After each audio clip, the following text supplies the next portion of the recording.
오늘 하나님의 말씀 함께 나누도록 하겠습니다. 야고보서 5장 7절로 11절까지 말씀을 가지고 우리 인내가 복이 됩니다. 인내가 복이 됩니다라는 주제로 같이 말씀 나누도록 하겠습니다. 야고보서 5장 7절로 11절입니다. 야고보서 5장 7절로 11절 한 절씩 교독하겠습니다. 7절 제가 먼저 읽습니다.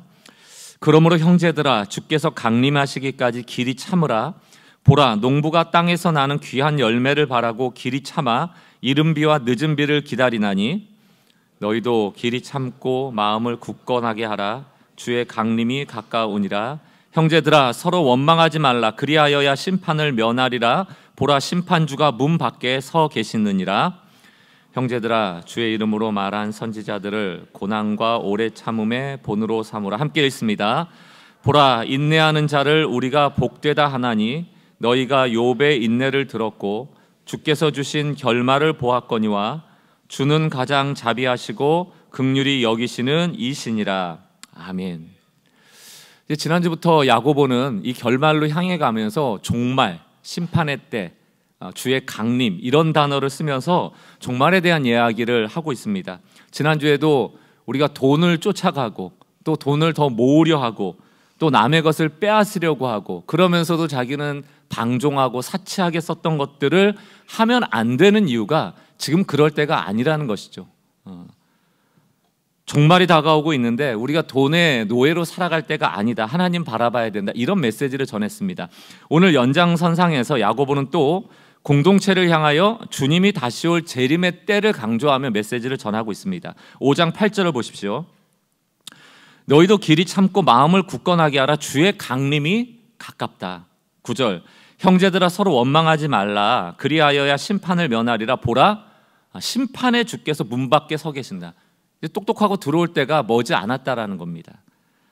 재림은 특별히 예수님께서 직접 하신 예언이죠. 말씀입니다. 그러므로 반드시 일어날 일이라는 것을 우리가 염두하고 신앙생활하는 것이 매우 중요합니다.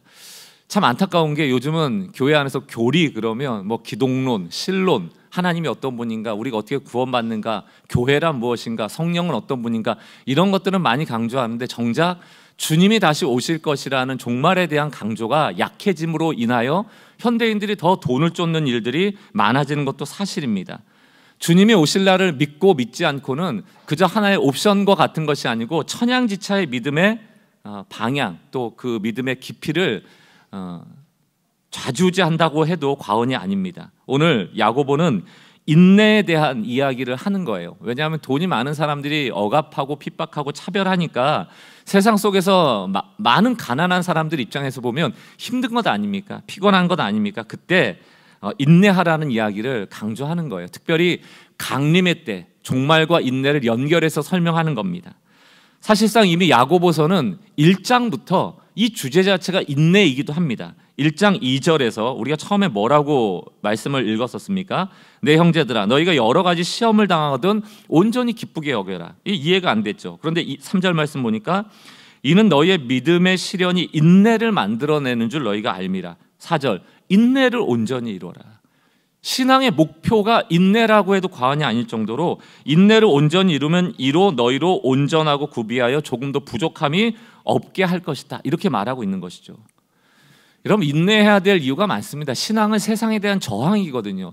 참아내는 겁니다. 공정하지 않은 이 세상, 정의롭지 않은 이 세상, 돈을 쫓고 돈에 지배받으면서 조금만 부유하면 약한 자들 함부로 대하고 억압하고 선한 일을 하지 않고 그러다 보니까 약자들의 삶이 피폐해지는 것 아닙니까? 그때 이 야고보는 멀리 보는 눈, 지혜를 가지라는 것, 주의 강림이 다가온다. 이것은 우리에게 먼 일처럼 여겨져요. 그런데 지혜로운 자는 그 먼 일처럼 보여지는 주의 강림, 재림의 때, 종말의 때를 당장 올 것처럼 여기며 살아간다는 얘기를 하고 있는 것입니다. 하나님의 나라가 도래하고 있다, 곧 왔다, 문 밖에 서 있다 이런 표현들을 하는 것이죠.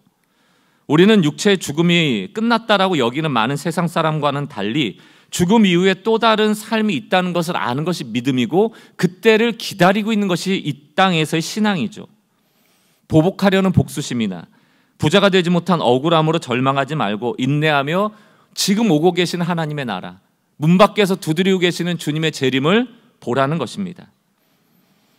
이게 지혜죠. 멀리 보는 거예요. 먼 것을 보는 겁니다. 그러나 우리가 인내를 얘기할 때 이 목사인 저조차도 이렇게 설교하면서 참 힘든 분들 계시는데 빨리빨리 그게 돌파되고 뭐 돈이 없는 분들 돈도 좀 생기고 사업이 힘든 분들 사업의 문도 열리고 하면 좋을 텐데 계속 이런 말들은 인내하라는 얘기거든요. 그럼 이런 의문이 듭니다. 참는 게 능사인가? 언제까지 참고 있나? 나도 정의롭지 못하게 혹은 좀 공의롭지 못하게 살아서 돈도 많이 좀 벌고 그래서 나를 좀 이렇게 비방했던 사람들에게 보복하고 복수하고 싶은 마음 있죠. 그냥 참는 것은 너무 무력해 보입니다. 그리고 언제까지 참아야 될지도 모르니까 답답합니다.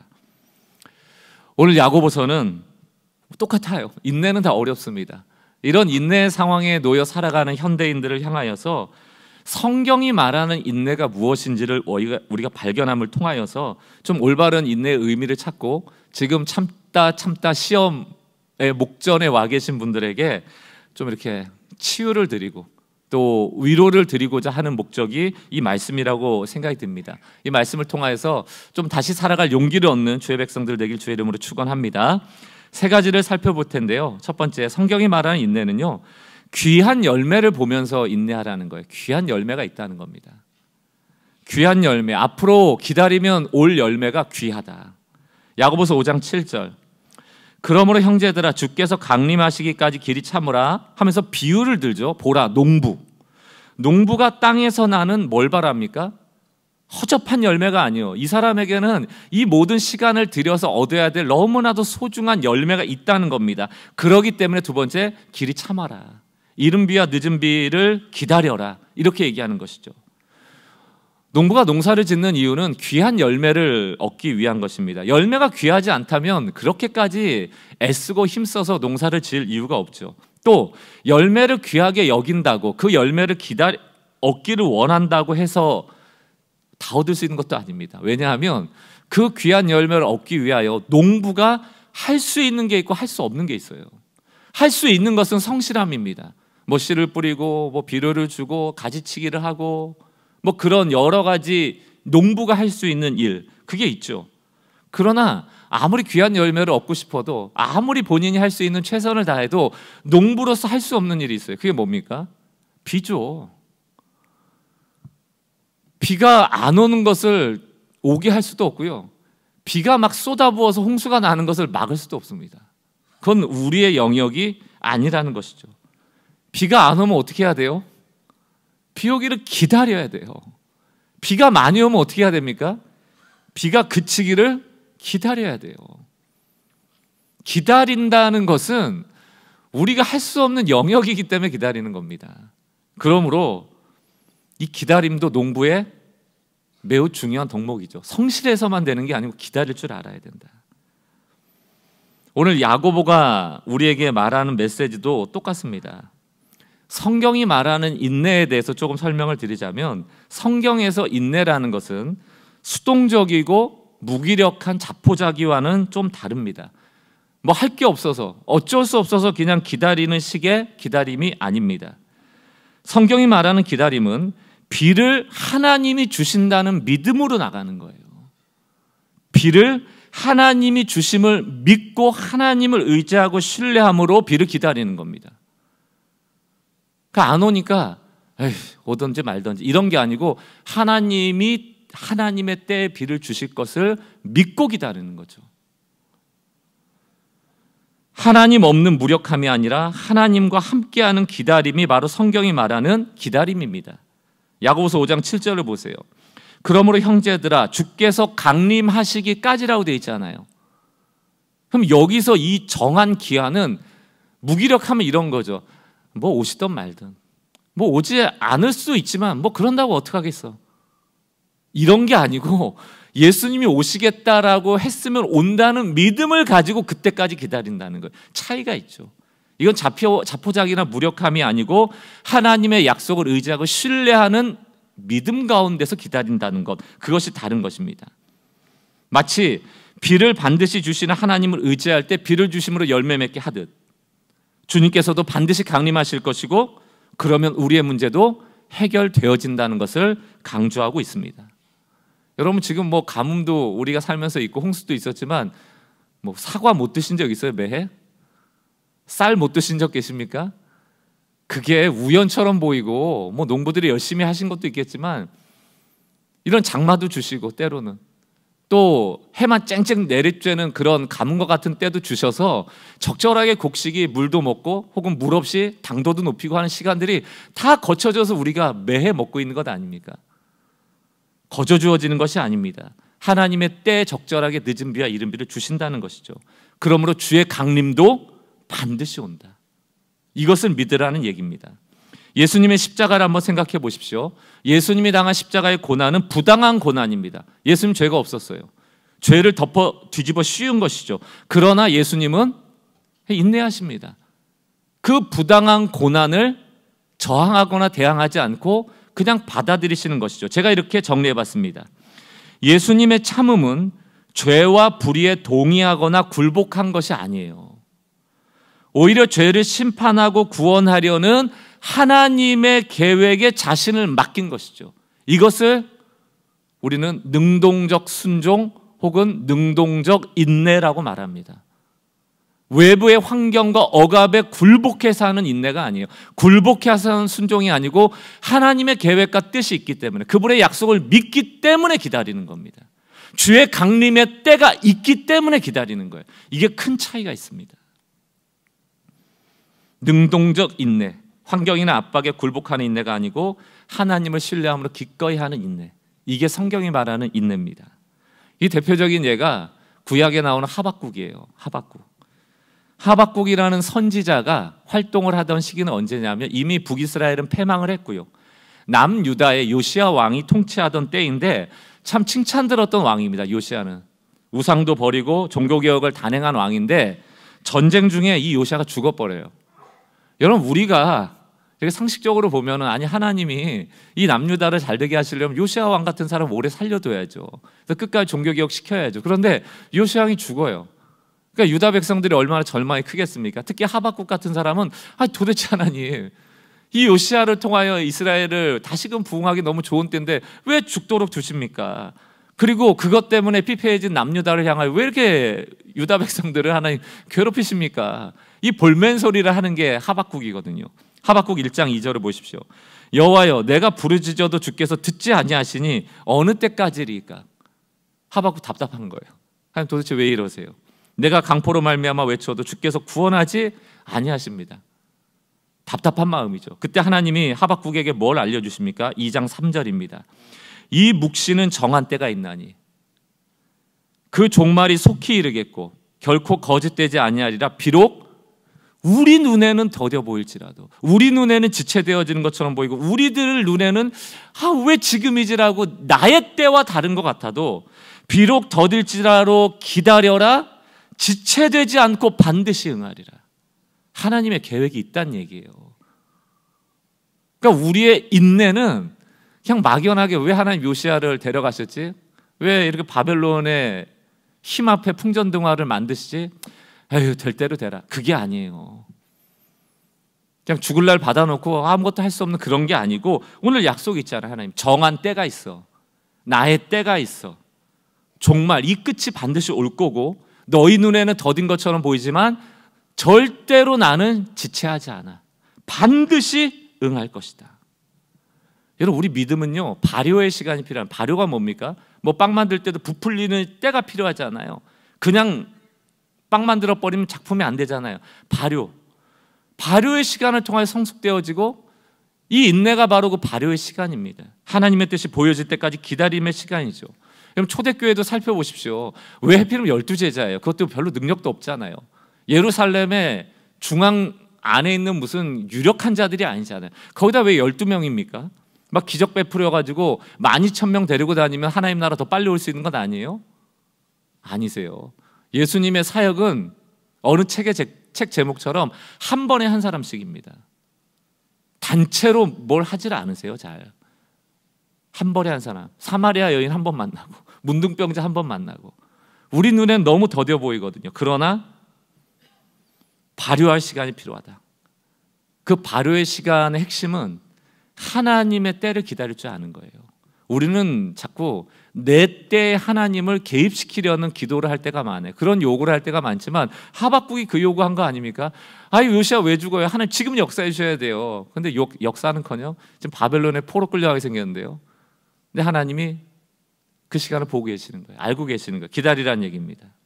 결국 신앙이라는 것은 우리가 가고 싶은 곳에 우리가 가고 싶은 속도로 가는 것이 아니고, 하나님 끌고 다니는 것이 아니고, 하나님의 때에 하나님의 속도로 그 걸음에 발맞춰 가는 것을 배우는 게 신앙입니다.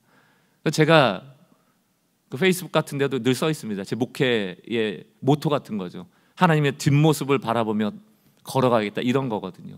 중요한 겁니다. 하나님 앞서가지 않고, 또 하나는 뒤처지지 않고.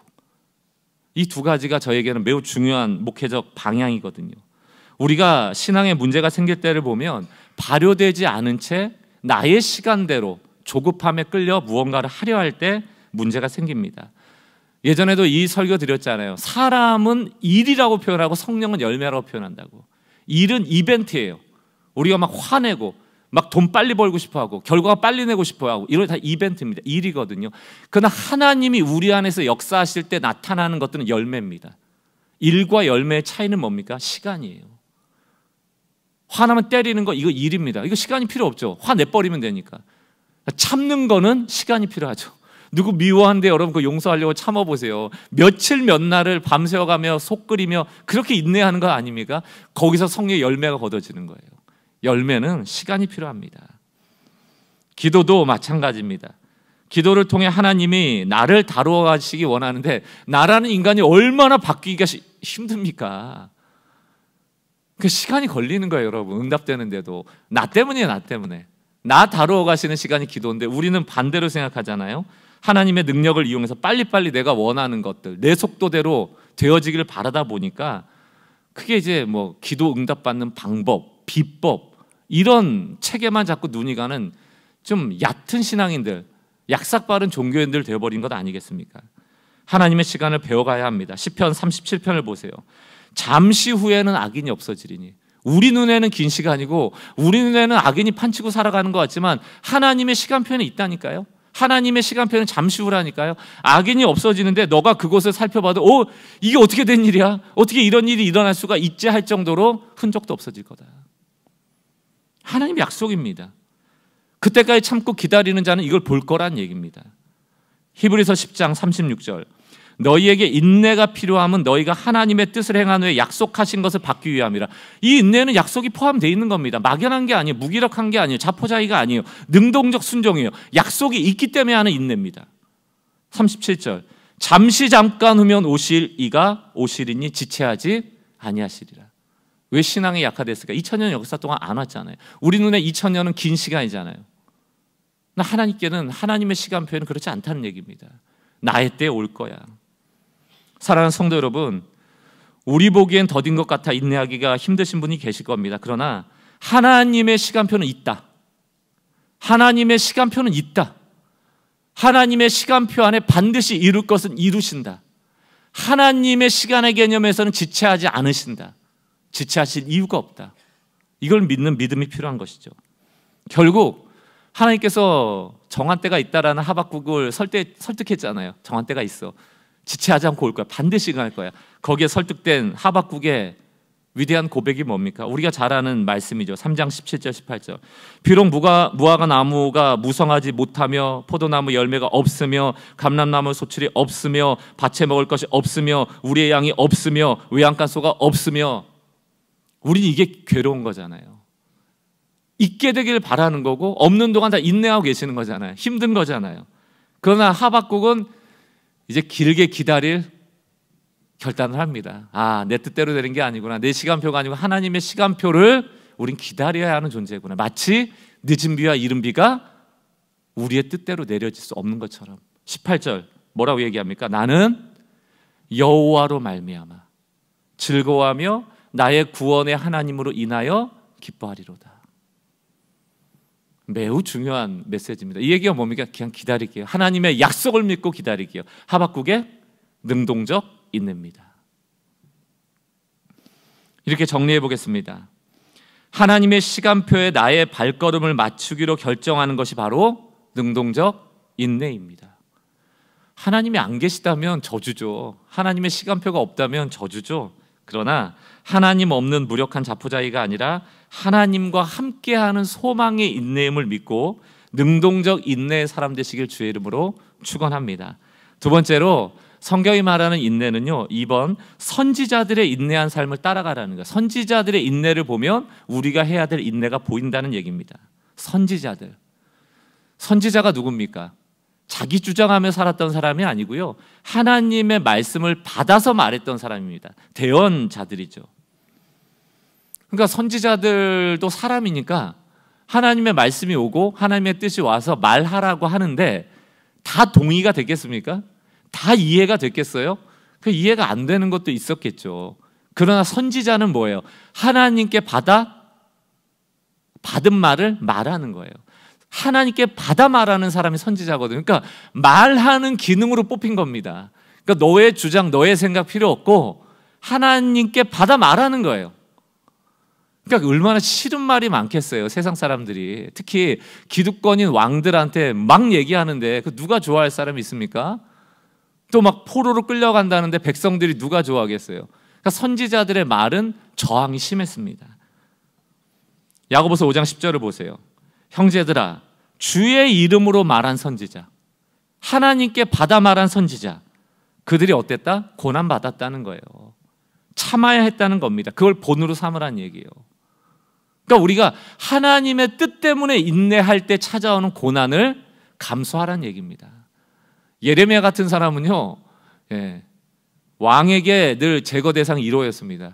저 인간 좀 그냥 죽여버렸으면 좋겠고, 백성들도 막 70년간 포로살이 간다니까 누가 좋아하겠어요? 거짓 선지자들은 포로 안 간대요. 갔다가 몇 년 만에 돌아온대요. 이런 얘기 듣고 싶어 하지 70년 동안 누가 가고 싶어 하겠냐고요.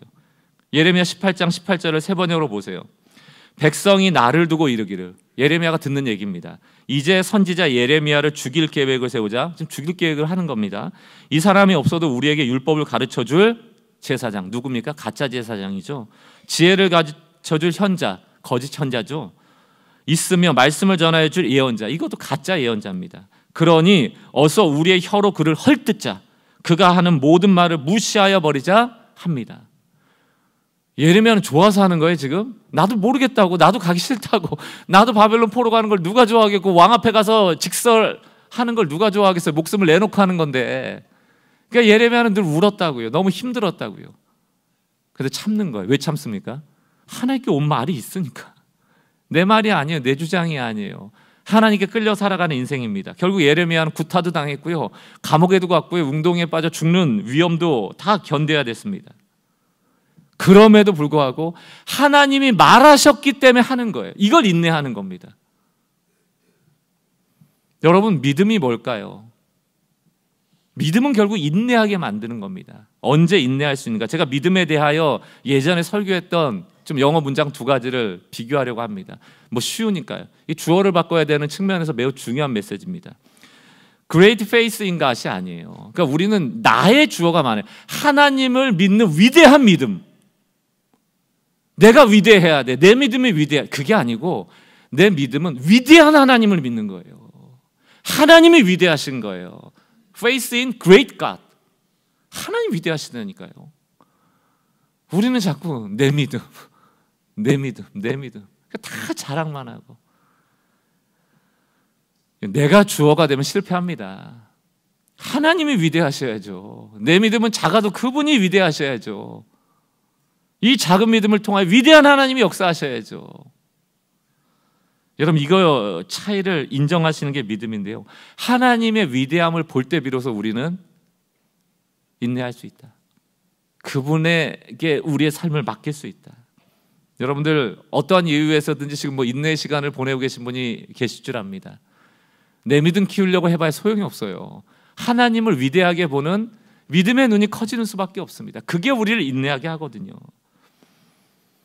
눈에는 3가지가 있다고 말씀드렸잖아요. 하나는 육안, 지안, 영안.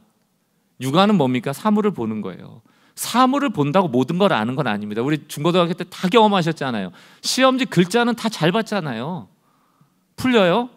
글씨를 읽는다는 게 이해했다는 뜻입니까? 글씨를 읽는다는 게 문제를 풀 수 있다는 뜻입니까? 몰라요. 미적분 기호만 나오면 그냥 넘어가잖아요. 왜 그렇습니까? 지안이 없으니까. 그걸 푸는 사람과 못 푸는 사람의 차이는 뭡니까? 풀이가 보이는 사람이니까 안 보이는 사람이 있는 거예요. 지식이 있는 사람과 없는 사람이 있는 겁니다. 예, 더 이상 얘기 안 하겠습니다. 좀 더 하고 싶은 얘기는 우리 서로 수치를 가려주는 게 맞다 생각하고. 그럼 그래요. 영안도 마찬가지입니다. 자꾸 하나님 안 계시대요. 영안이 없어서 못 보는 거지. 지안이 없어서 미적분을 못 풀듯이 하나님이 없는 게 아니고 못 보는 것뿐입니다. 그때마다 그런 거죠. 낚시 간 사람이 물고기 못 잡아놓고 바다에 물고기가 없다. 그게 말이 돼요? 네가 못 잡은 거지. 바다에 물고기 왜 없습니까? 수천 수만 마리가 있을 텐데. 그런 거예요. 내가 못 잡으면 없는 겁니까? 내가 안 보이면 없는 거예요? 하나님의 위대하심을 보여달라고 우리가 자꾸 기도해야 되는 이유, 눈을 감아야 되는 이유가 여기 있습니다. 대표적인 예가 열왕기하 6장에 보면 선지자 엘리사와 그의 사환에 대한 얘기가 나옵니다. 아람 군대가 쳐들어왔어요. 많은 군대가 쳐들어왔습니다. 그때 엘리사의 사환은 마음이 무너져 버려요. 왜? 눈에 보이는, 육안으로 보이는 군대가 너무 많으니까. 열왕기하 6장 15절을 보십시오. 하나님의 사람의 사환이 일찍이 일어나서 나가보니 군사와 말과 병거가 성읍을 에워쌌다. 아람 군대가 에워싼 거예요. 이제 죽는 거 아닙니까? 그의 사환이 엘리사에게 말하되 내 주여 우리가 어찌하리까 하니 엘리사가 뭐라고 대답하니까 16절 대답하되 두려워 말라 우리와 함께 한 자가 그들과 함께 한 자보다 많다. 어디요? 우리와 함께 한 자가 어디냐고요? 이게 핵심이에요, 여러분. 엘리사는 보고 그의 사환은 못 봅니다. 예배드리는 우리의 처지 똑같아요. 누군가는 하나님을 보고 누군가는 보지 못해요. 하나님을 보되 누군가는 위대한 하나님을 보고 누군가는 그저 그런 하나님을 봐요. 어떤 사람은 문제가 크게 보여버립니다. 그러나 어떤 사람은 문제보다 크신 하나님이 크게 보이는 것이죠. 열왕기하 6장 17절 엘리사가 뭐합니까? 기도합니다. 기도하여 무엇을 말합니까? 여호와의 원하건대 그의 눈을 열어서 보게 하옵소서. 엘리사의 사환의 눈을 열어달라는 거예요. 기도하니 여호와께서 그 청년의 눈을 여시매 그가 보니 불말과 불병거가 산에 가득하여 엘리사를 둘렀더라. 마하나임, 하나님의 군대죠. 기도를 통하여 일어난 일이에요. 늘 강조합니다만 기도는 문제 해결의 도구가 아닙니다. 저에게 있어서 기도가 무엇이냐고 묻는다면 문제가 왔을 때 하나님이 도와주시는가? 그것도 기능이 있죠.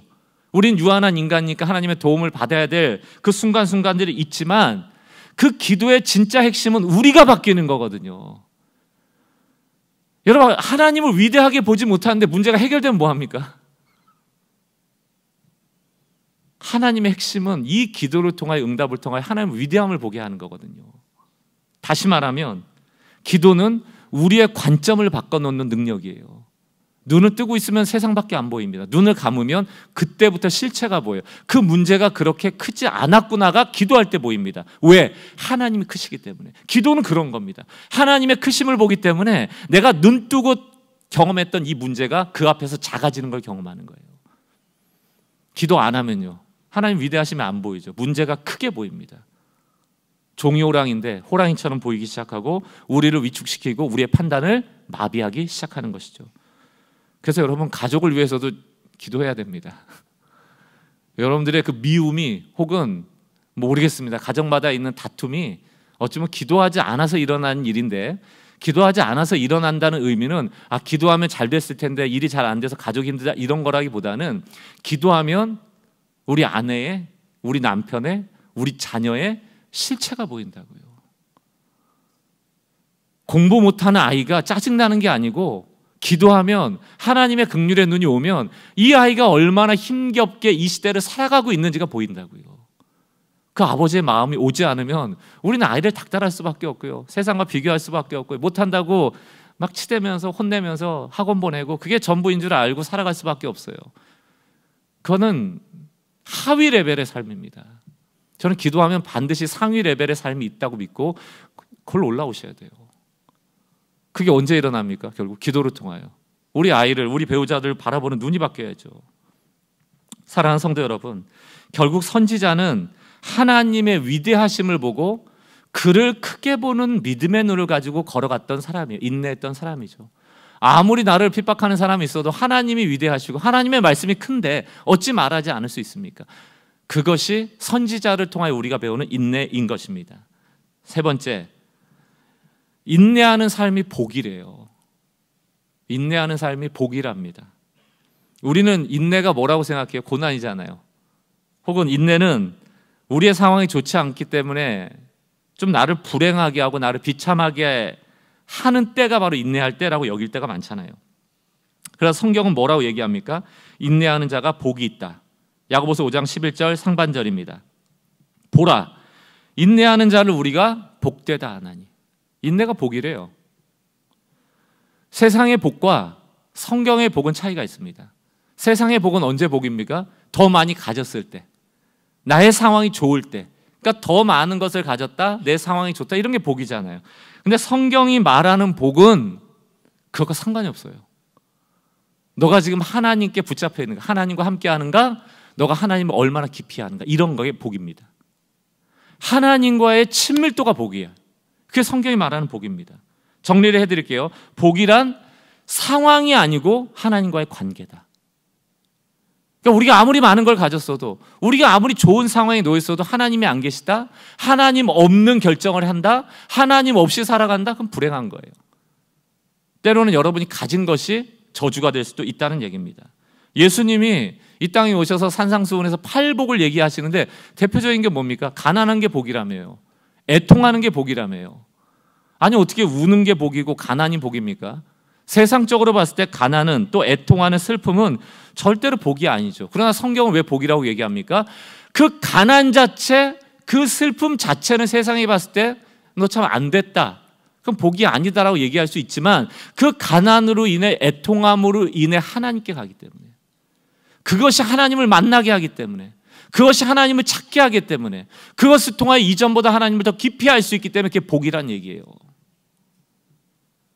하나님 없는 부요, 하나님 없는 기쁨은 진정한 복도, 진정한 부요도, 진정한 기쁨도 아닙니다. 반대로 하나님이 함께하는 가난은, 하나님이 함께하는 애통은 오히려 복이라는 것입니다. 11절을 보십시오. 보라, 인내하는 자를 우리가 복되다 하니 너희가 욥의 인내를 들었고, 욥을 등장시킵니다. 구약의 인물이죠. 여러분, 욥이 왜 고난당했는지 기억하십니까? 1장을 보세요. 욥기 1장 9절. 사탄이 여호와께 아뢰되 욥이 어찌 까닭 없이 하나님을 경외하리이까? 이유가 있다는 얘기예요. 그 이유가 무엇인가? 10절. 주께서 그와 그의 집과 그의 모든 소유물을 울타리로 두르심 때문 아니니까, 보호하고 있다는 거예요. 주께서 그의 손으로 하는 바를 복되게 하사, 여기서 복은 세상적 복입니다. 그의 소유물을 땅에서 넘쳐나게 하시지 않냐 이거예요. 아니 그렇게 갑부되게 하셨으면 누가 하나님 안 묻겠냐고 그 얘기하는 거예요. 그럼 사단이 지금 욥에게 줄 시험의 핵심은 무엇인가? 그 소유물을 빼앗으라는 얘기입니다. 세상의 복을 빼앗으라는 얘기예요. 그 복 빼앗으면 하나님 떠날 거라는 겁니다. 욥기 1장 11절. 이제 주의 손을 펴서 그의 모든 소유물을 치소서. 다시 말하면 세상에서 말하는 복을 치소서. 그리하면 틀림없이 주를 향하여 욕하지 아니하겠나이까. 하나님은 제한된 범위에서 사단에게 그의 소유를 빼앗아갈 것을 허락하시죠. 허용하시죠. 우린 늘 그게 의문 아니에요? 왜 하나님이 이런 악을 허용하시는가? 여러분, 내 소유물 뺏어가면 악이에요? 하나님이 주신 거 하나님이 취하시는데 그게 악한 겁니까? 왜 하나님이 악을 허용하시는가? 아니에요. 하나님 복 주시려고 이러는 거예요 지금. 여러분, 하나님이 왜 이 시험을 허락하셨겠어요? 너희가 이 땅에서 누리는 복, 세상의 복, 가진 복과 좋은 상황의 복과 나와 가까워지는 게 상관이 없다는 거예요. 돈이 아무리 많아도 하나님 떠난 사람 떠나고요. 돈이 아무리 없어도 하나님 붙잡는 사람 붙잡아요. 관계성이 없다고요. 많이 주면 하나님 찾을 것 같습니까? 가난하면 하나님 떠날 것 같습니까? 오늘 욥에게 닥친 시험의 핵심을 정리해 드릴게요. 과연 욥이 세상에서 말하는 복을 잃어버릴 때, 이게 좋은 환경이나 많은 것을 갖는 것 아닙니까? 하나님을 원망하며 하나님과 멀어질 것인가? 아니면 성경이 말하는 복, 하나님과 가까워질 것인가? 이거 시험하는 거예요. 그럼 소유물을 다 잃었어요. 그런데 하나님하고 가까워졌어요. 그럼 그거 성경이 말하는 복입니다. 하나님 지금 복 주시려고 욥에게 시험하시는 것이거든요. 이게 우리가 살아가는 영적 전쟁의 핵심이기도 합니다. 우리는 소유하는 것과 하나님의 복을 늘 일치시키길 원해요. 그러니까 많은 것 주시면 하나님 복 주셨어. 그리고 하나님 떠나버리고요. 혹은 하나님과 깊은 관계를 갖지 않고, 가난하면 하나님께 내가 저주받았어 그러고 하나님을 떠나버리고, 무관하다는 얘기입니다. 상관없다는 얘기. 그럼 욥이 증명해야 되는 거죠. 욥이 증명해야 될 핵심은 뭡니까? 나는 까닭 없이 하나님을 경외합니다. 이게 핵심이에요. 나는 이유 없이 하나님을 경외합니다. 나는 이 세상이 말하는 복이 있던 없던 하나님을 경외합니다. 이 답을 과연 욥이 내릴까? 욥기 42장 5절입니다. 결말이죠. 내가 주께 대하여 이전에는 귀로만 듣었지만 이 고난을 통하여 하나님을 눈으로 보게 됐습니다. 이게 복이에요.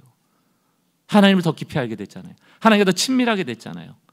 하나님을 더 아는 지식이 커졌잖아요. 욥에게 복은 하나님과 함께하는 겁니다. 하나님을 더 알게 돼서 기쁘다는 얘기를 하고 있는 거예요. 내 모든 재산은 다 떠나갔지만. 욥의 고백입니다. 하나님, 저는 이제 하나님을 까닭 없이 사랑합니다. 하나님을 까닭 없이 의지합니다. 나는 까닭 없이 신뢰합니다. 저에게 주신 많은 소유 때문이 아니라, 저에게 주신 좋은 상황 때문이 아니라, 저는 하나님과 더욱 가까이 하는 복을 얻었습니다. 근데 놀라운 건요, 그 다음이죠. 우리가 늘 관심 갖는 거. 42장 10절. 여호와께서 욥의 공경을 돌이키시고 여호와께서 욥에게 이전 모든 소유보다 갑절을 더하셨다. 12절. 여호와께서 욥의 말년에 욥에게 처음보다 더 큰 복을 주셨다. 그럼 이때 복이 뭐예요, 여러분? 더 큰 복이 뭐예요? 2배입니까? 2배 얻은 게 더 큰 복이에요? 그렇게 보면 세상의 복에서 벗어나지 못하는 거죠. 이 시험의 핵심을 놓치고 있는 거죠. 욥이 이전보다 이후에 더 큰 복을 얻었다는 이 복은 뭡니까? 하나님과 2배 더 가까워졌다는 얘기예요. 여러분, 하나님께 붙어 있으면 하나님이 주시는 공급으로 말미암아 이 땅에서 필요한 것들은 공급받고 살아간다는 얘기입니다. 1배든 2배든 3배든. 우리는 순종하면 복을 받는 사람들이지 복을 받기 위하여 순종하는 사람들은 아니에요. 우리는 하나님과 가까이 하는 삶이 중요한 것이지 복을 위하여 하나님과 가까이 하는 것은 아닙니다. 신앙은 한 끗 차이라고 제가 늘 설명하잖아요. 순서만 바꾸면 그럴듯한데 아예 다른 게 돼버립니다. 욥이 이 2배 복 받으려고 순종했습니까? 이거 알았어요? 2배 복이 올걸? 근데 우리는 알았잖아요. 알았으면 욥이 순종했던 순종을 찾아가야 되는데 우리는 자꾸 여기에 눈이 머물러요. 2배 복 받겠지. 주시거나 말거나. 하나님 몫이죠. 사랑하는 성도 여러분, 우리에게 고난처럼 여겨지는 인내할 상황이 올 때 그것이 복인 이유는 하나님을 더욱더 알 수 있는 친밀해질 기회이기 때문입니다. 오늘 3가지를 좀 여러분들에게 말씀을 나눴습니다. 오늘 이 말씀을 좀 붙잡았으면 좋겠어요. 우린 능동적 인내하는 사람들이요, 무기력한 인내가 아닙니다. 귀한 열매가 있고 마지막 때가 있기 때문에 인내하는 사람들, 선지자처럼 하나님의 뜻 아래서 우리 인내하는 겁니다. 마지막 3번째, 인내가 하나님과 더 친밀해지는 복이다.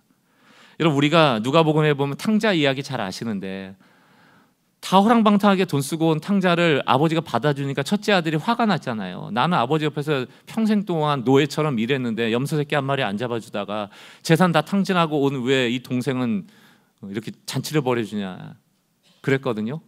그때 누가복음 15장 31절에 아버지가 첫째 아들한테 한 얘기입니다. 이걸 꼭 기억하세요. 아버지가 이르되, 우리는 교회 아들 딸들아, 친밀한 단어입니다. 우리 어린 아이들한테 하는 거죠.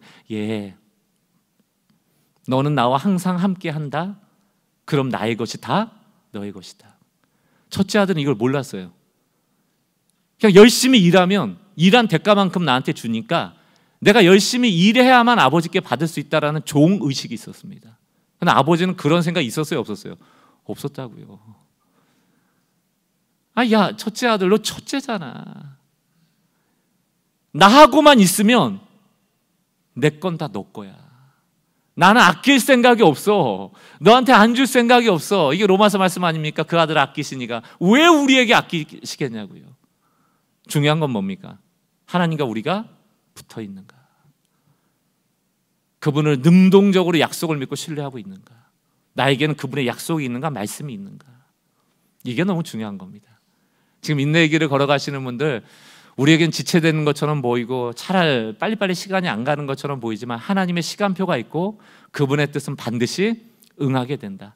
하나님의 눈에는 잠시 후면 이 시간들이 지나갈 거라고 말하고 있습니다. 게다가 잠시 후면 문 밖에 서 계시는 주님이 오실 그날이 코앞에 와 있다.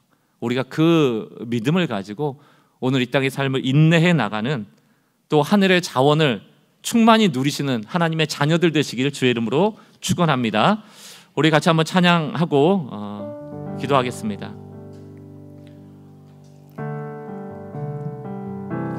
내 믿음을 위대하게 만들려고 하지 마시고요, 하나님을 위대하게 보는 믿음을 가지시고, 우리는 비를 내리게 할 수 있는 믿음을 가진 사람들도 아니고요, 하나님이 위대하시기 때문에 이 온 땅에 비를 주시는 건 아니겠습니까? 우리 삶에도 동일하게 공급하실 아버지가 계심을 믿고 이 찬양의 고백으로 하나님 앞에 나가겠습니다. 우리 주는 위대하며 우리 주는 위대하며 능력이 많으시도다. 능력이 많으시도다. 그의 지혜는 그의 지혜 무궁하며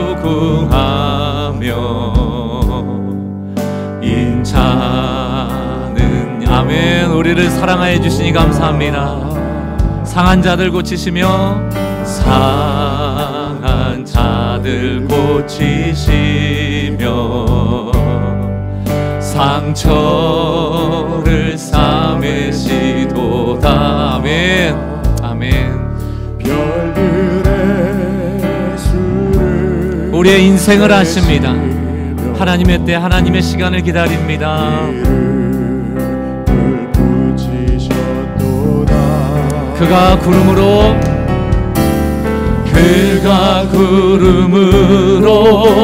하늘을 덮으시며 땅을 위하여 비 준비하시니 우리는 찬양합니다. 여호와의 위대하심을 아멘.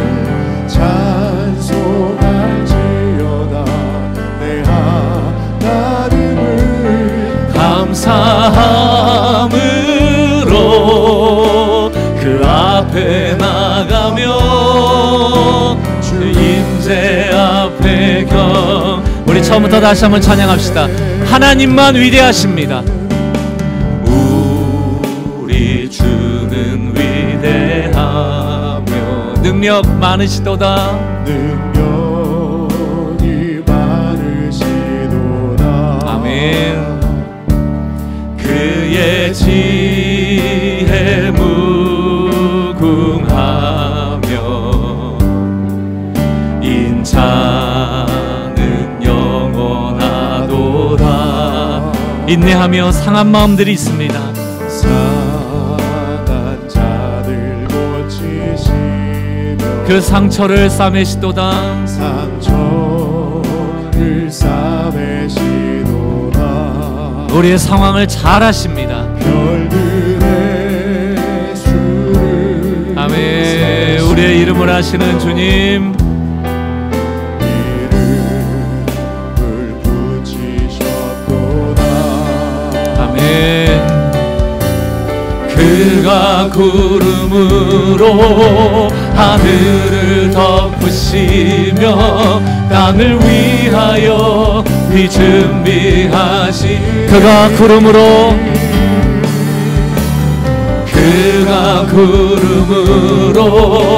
하늘을 덮으시며 땅을 위하여 비 준비하시 비를 주시는 주님을 찬양합니다. 예루살렘아 비 주신 하나님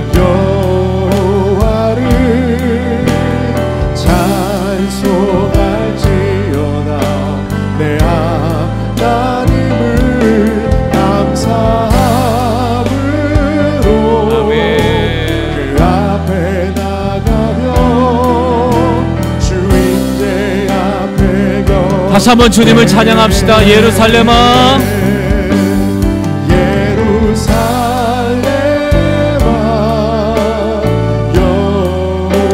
주님 모든 일의 마침이 되십니다. 주님께서 가장 좋은 결말을 주시는 분이심을 믿습니다. 감사함으로 그 앞에 나가며 주 임재 앞에 우리 이렇게 결단합시다. 기도를 쉬지 마라. 찬양을 멈추지 마라. 기도를 쉬지 마라. 찬양을 멈추지 마라. 하나님이 너를 주목하고 있다며 예배에 집중하라. 말씀을 붙잡아라. 하나님을 만나면 끝난 것이다. 가는 길 멈추지 마라. 가는 길 멈추지 마라. 뒤를 돌아보지 마라. 하나님이 너를 주목하고 있다. 의심을 하지 마라. 절대 포기하지 마라. 하나님을 믿으면 끝난 가는 길 멈추지 마라. 인내의 길을 걸어가겠습니다. 아멘. 가는 길 멈추지 마라. 뒤를 돌아보지 마라. 뒤를 돌아보지 마라. 하나님이 너를 주목하고 있다. 하나님을 의심하지 마라. 의심을 하지 마라. 절대 포기하지 마라. 하나님을 믿으면 끝난 것이다. 아멘. 우리 같이 한번 기도하겠습니다. 하나님은 마침이 되세요. 그분의 마침이 가장 아름다운 것이거든요. 함부로 발효되지 않은 채 나의 결론을 하나님께 요구하기 이전에 인내하십시오. 주님이 가장 좋은 것 주시는 분임을 믿고 무기력하고 자포자기가 아니고 하나님의 약속 아래 늦은 비와 이른 비를 반드시 주실 것입니다. 때로는 농사를 열심히 땀 흘려 지었지만 비 오지 않는 것 때문에 얼마나 괴롭고 그 인내의 시간이 상심의 마음이 크겠습니까? 똑같죠. 우리 인생 가운데도 그때가 올 때 반드시 비 주시는 분이 계시다. 손바닥만한 구름이 큰 비가 되어지는 역사가 말씀에서 약속하신 하나님의 위대하심 아니겠습니까? 우리 삶 가운데 그런 일이 있기를 바라며 의심하지 말고 기도하고 찬양하고 예배하고 멈추지 말고 믿음의 길을 걸어가는 성도 되시기로 다시 한번 작정하고 재헌신하셨으면 좋겠습니다. 주신 말씀 가지고 기도하는 시간 갖겠습니다. 아버지,